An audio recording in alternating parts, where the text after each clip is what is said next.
Ang Group 6 at ang aming topic is all about methods of presenting the arts and forms of abstraction plus theater.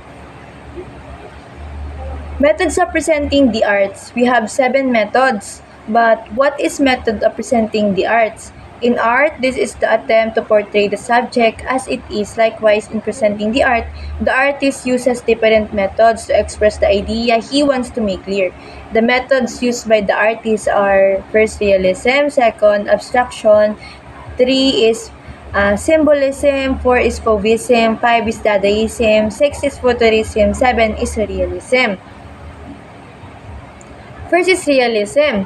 In art, this is to attempt to portray the subject as it is. Even the artist choose to subject from nature, he select changes and arrange details to express an idea he wants to make clear. Ang realism ay napapakita ng mga tao, bagay na totoo. Walang dagdag. Parang sa painting o sa kwento na parang totoong buhay yung talagang itsura o totoong buhay yung nangyayari dun sa kwento. Halimbawa nito, kung mag-drawing tayo ng isang matandang babae, syempre ipapakita natin na yung balat ng isang matandang babae ay kulubot na, tapos merong suot siyang simpleng damit. Here's the example of realistic art ni Chora Escol, Daydreaming. Makikita nyo sa picture na may nakahigang lalaki. Next is abstraction. This used when the artist becomes so interested in one phase of scene or a situation that he does not show the subject at all as an objective reality. Here's the example of abstraction. But abstraction need to present in many ways, like distortion, allocation, mangling, cubism, abstract expressionism. Iisa-isahin natin ngayon yon.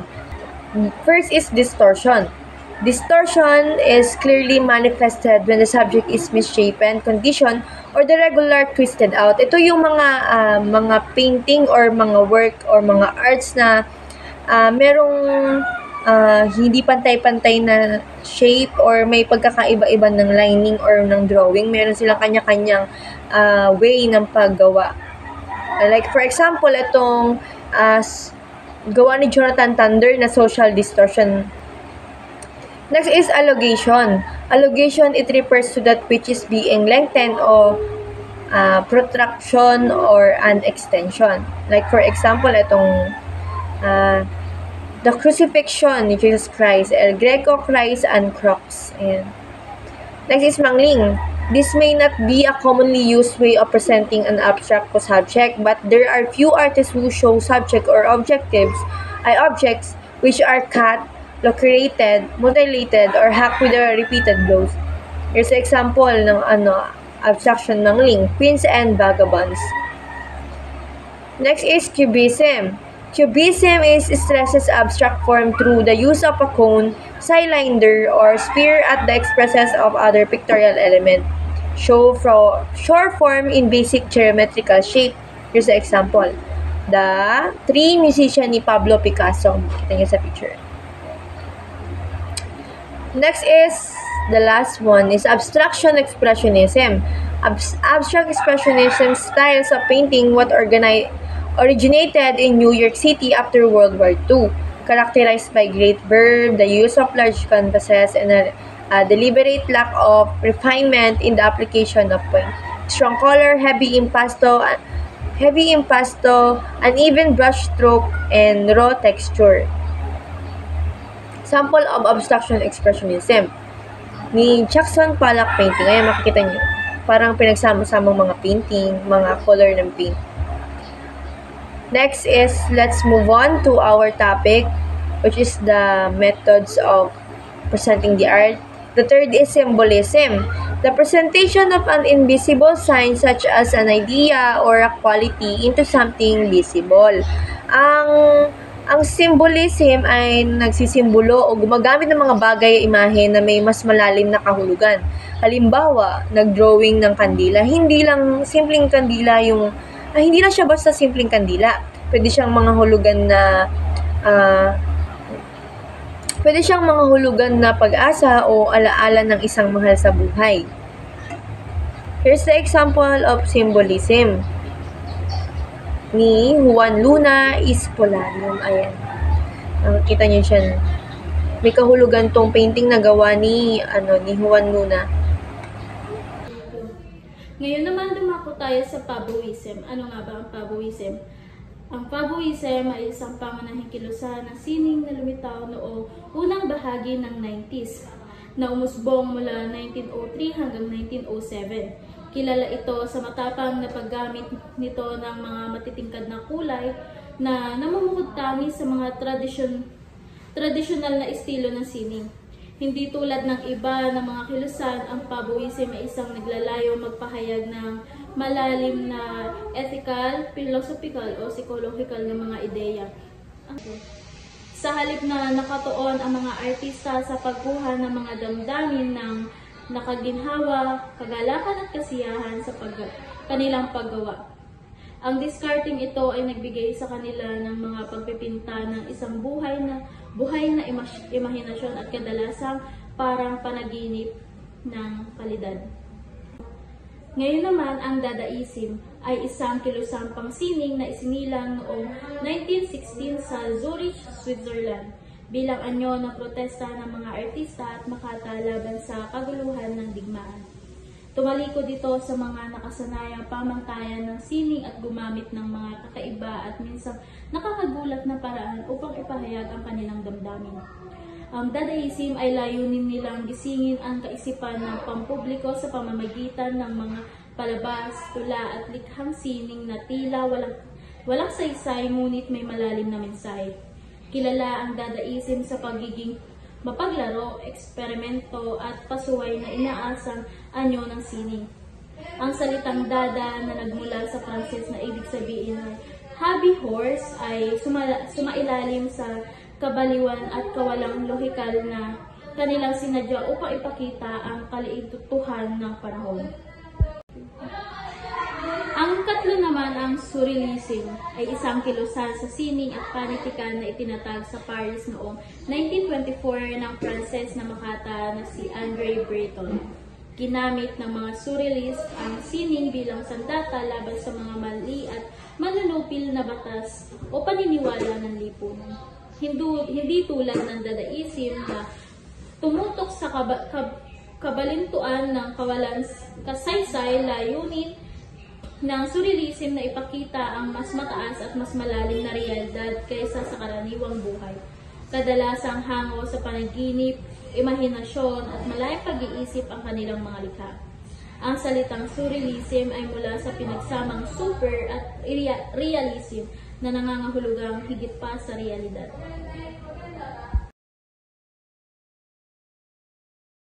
Ang Futurism ay isang kilusang pangsining na umusbong sa Italy noong panahon ng kasabayan ng paglitaw ng Cubism sa France. Layunin ng mga artistang kabilang dito ang naipakita ang kanilang mga likha, ang bilis at lakas ng makabagong industrial na lipunan. Pinuri at binigyang halaga nila ang enerhiya mekanikal na makabagong panahon. Madalas nilang gamitin bilang paksa ang mga makabagong imbensyon tulad ng mga kotse, motorsiklo, tren at lungsod. Sa pamamagitan ng kanilang sining, nais nilang iparamdam ang galaw, sigla at pagbabago ng makabagong buhay.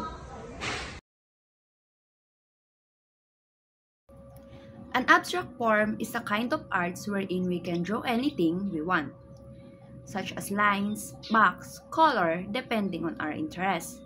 It is a summary or ideas of an artist. Here is an example of types of abstract art.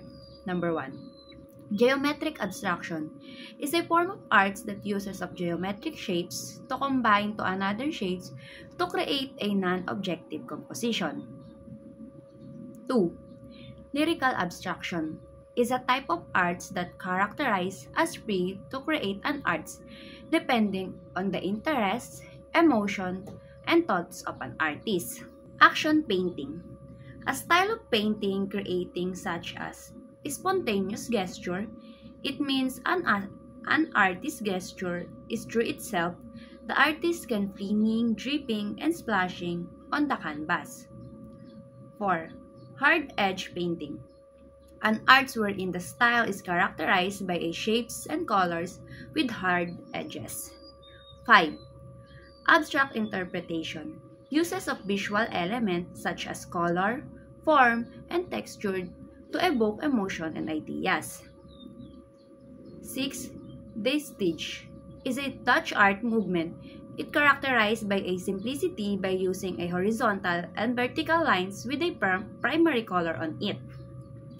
7. Suprematism, a Russian avant-garde art movement founded by Mazimir Malevich in 1914, characterized by geometric shapes with a limited color palette, the color primarily black, white, red, and green and blue.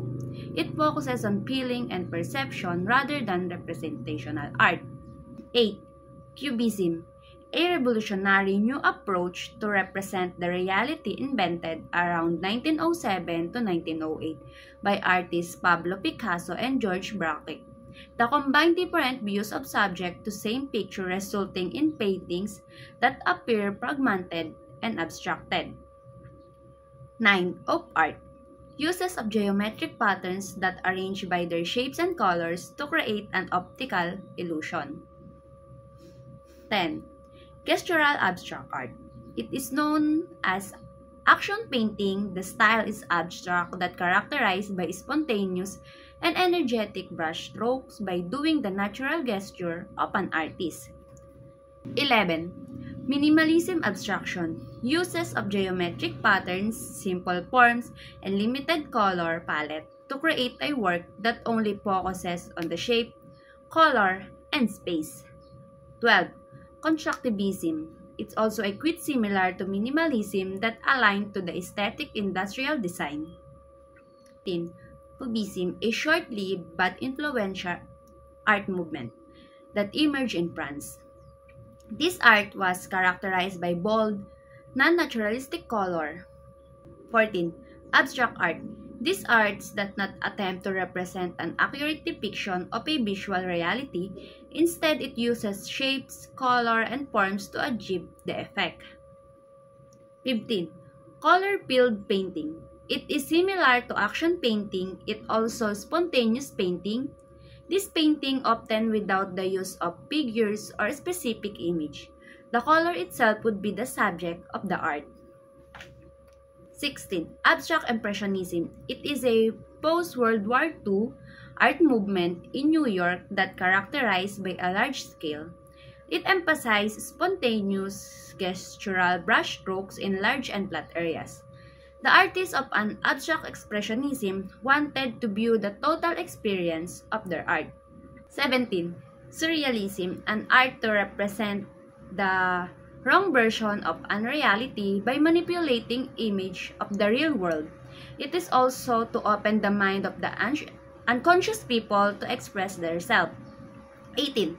Organic abstraction, uses of a round or wavy abstract that can only exist in nature. 20. Dada is an anti-establishment art movement developed in 1915. It is a protest against the horrors of World War I. It is also a term for father in baby talk. 20. Minimalism is simple abstract art that characterizes a strong simplicity in a form of literal, objective approach. The design is minimalistic. 21. Concrete art, an abstract art that entirely free to design of their basis and observing the reality that does not have symbolic meaning. Theater. Theater or theatre refers to both the physical space where dramatic performance take place and the art form itself as an art form. Theater involves the collaborative presentation of stories through live performances by actors, often incorporating elements like dialogue, movement, and visual design. It encompasses a wide range of dramatic activities including plays, musical, and other forms of live performance. Theater arts encompasses the performance of dramatic narrative before an audience, involving actors, stage, design, costumes, lighting, and to create a shared experience. It's a collaborative art form that utilizes live performance, speech, movement, and other elements to communicate a story or evoke emotions. Ang teatro o sining ng teatro ay tumutukoy sa pagtatanghal ng mga iba't ibang kwento sa entablado sa harap ng manonood. Ito ay ginagamitan din ng pagganap ng mga aktor, kagaya ng dialogo, kilos, disenyo ng entablado, kasuotan, ilaw, at tunog upang maipahayag ang emosyon at mensahe ng palabas. Isa pa sa mga ito ay ang mga sama-samang sining na layuning magkwento at maghatid ng damdamin sa pamamagitan ng live na pagtatanghal. Yan, i-define naman natin yung theater arts. Ano nga ba ang theater arts? Theater arts often simply referred to as theater encompasses a broad spectrum of creative activities that converge to produce a live performance. This collaborative art form integrates elements such as acting, directing, set design, costume design, lighting, sound, and more to convey a narrative or evoke emotions. The heart of theater lies in the live interaction between performers and the audience, creating a shared experience that is both immediate and powerful. Sinasabi dito na ang sining ng teatro ay isang kolektibong anyo na sining na pinagsama-sama siya sa pag-arte, direksyon, disenyo, ilaw, tunog, at iba't iba pa upang makabuo ng isang live na pagtatanghal. Ang tunay na diwa ng teatro ay nasa agarang ugnayan ng aktor at manonood na lumilikha ng makapangyarihang karanasang sabay nilang nararamdaman. Yan. Next, the roots of theater arts trace back to ancient civilization, the Greeks with their dramatic festivals honoring Dionysus are credited with laying the foundation for Western theater, the Roman Empire. Later adopted and the adopted Greek theatrical tradition further shaping the evolution of theater. As centuries pass, medieval European mystery plays and morality plays emerge, marking a shift from religious to secular themes. The Renaissance witnessed a revival of interest in classical Greek and Roman theater, influencing the works of playwrights like William Shakespeare. The 17th and 18th centuries saw the rise of neoclassical ideals and the birth of the opera. Next, the 19th century naman is introduced the realism as a dominant theatrical style, challenging traditional conventions. In the 20th century, experimental and avant-garde movements emerged, pushing the boundaries of conventional theater. Next, today theater continues to evolve, embracing diverse style, genres, and experimental approaches that reflects the ever-changing landscape of contemporary society. Next naman natin is yung elemento ng teatro. Elements of theater. Una dyan is yung acting. Acting is the cornerstone of theater. Acting involves performers embodying characters, bringing them to life through dialogue, movement, and emotion. Next naman natin is yung directing. Director shapes the vision of a production, guiding actors and other creatives to achieve a cohesive and compelling performances. Next din naman natin is plot. Plot stands as the paramount component in a narrative, encompassing the events within a play and the sequence in which these events unfold. Pang-apat naman natin is yung set design. In contrast to short stories or novels where readers often have to wait for a character's introduction to discern their significance, plays typically present characters prominently and early on. Panglima naman natin is yung characters. The physical environment of the stage, including scenery, props, and backdrops is designed to enhance the narrative and create a specific atmosphere. Number 6 naman natin is yung costume. Costume design. Ito naman is yung para makontribute niya yung character development, time, place, enhancing the visual storytelling aspect of a production. Pang-pito naman natin is yung lighting sound. These technical elements work in harmony to create mood, highlights, focal points, and immerse the audience in the world of the play. And the last is script. The written text, often in the form of a play or screenplay, serves as the foundation for the performance, guiding the actors and shaping the overall narrative. Next is type of theater. Una natin dyan is yung traditional theater. This includes classical plays, musicals, and operas that adhere to established conventions and structures. Next naman natin is experimental theater. Pushing the boundaries of traditional forms, experimental theater explore new ideas, unconventional narratives, and avant-garde techniques. Next is P6. P6 theater. Emphasizing the body as a primary storytelling tool, physical theater combines movement, gesture, and expression to convey narratives. Next is interactive theater. Breaking down the fourth wall, interactive theater engage the audience directly, blurring the lines between performers and spectators. Next is multimedia theater. Incorporating elements of technology, multimedia theater utilizes audio, visual effects, projections, and digital media, enhance the theatrical experience. Next naman natin is the function of theater.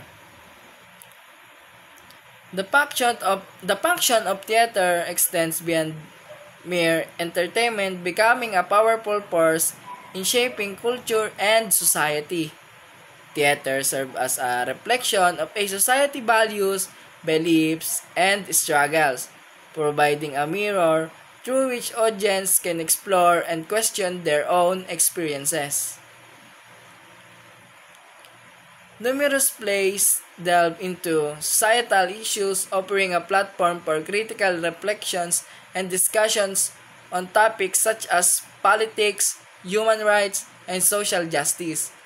With the ability to evoke a wide range of emotions, theater provides a cathartic experience for both performers and audiences. Historical plays, classical works, and contemporary dramas play a crucial role in the educational and intellectual enrichment of audience, fostering a deeper understanding of the human experience.